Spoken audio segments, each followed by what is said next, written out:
Hello herders! You might not want a plain background for your postcards, so I'm now going to show you a couple of ways in which you can decorate the background of your postcard for your writing to go on. We're going to be doing some rubbings, drawing around and some painting as well. So, first of all, the drawing around, pretty straightforward. You could do it in a plain pencil, or you might want to use colour in there, or a crayon or whatever.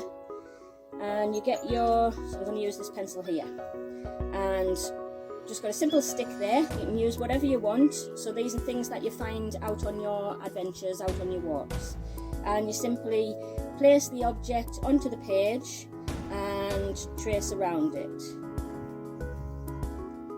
It may be useful to do this in pencil that you can rub out, because you could actually use words to create that drawing.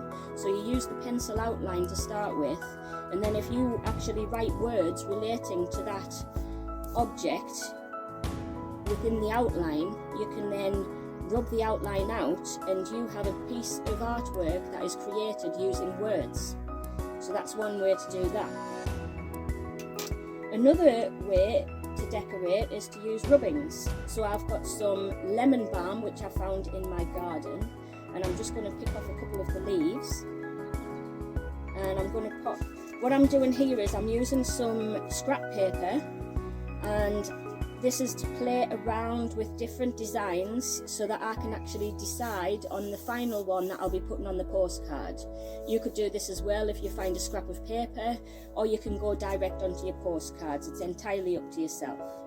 So I'm going to pop them leaves underneath the page. I'm going to make sure that they stay where they're meant to. And I'm just going to got a green pencil here, quite chunky, and I'm going to just rub the pencil along the piece of paper where those leaves are.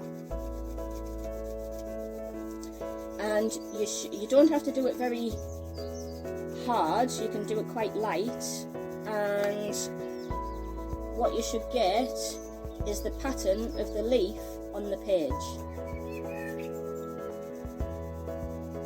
Picks up the pattern there. There you go. And those leaves, that's the lemon balm leaves, they look quite like trees. So you could position them on a straight line along the page, and you could have some miniature trees on your postcards. Now I'm going to use the coffee paint that Suzanne showed you how to make, and I've got a lovely little branch here that I found out on my travels, and I'm going to pop that just on the paper. Decide which way to put it. I'm going to put it that way.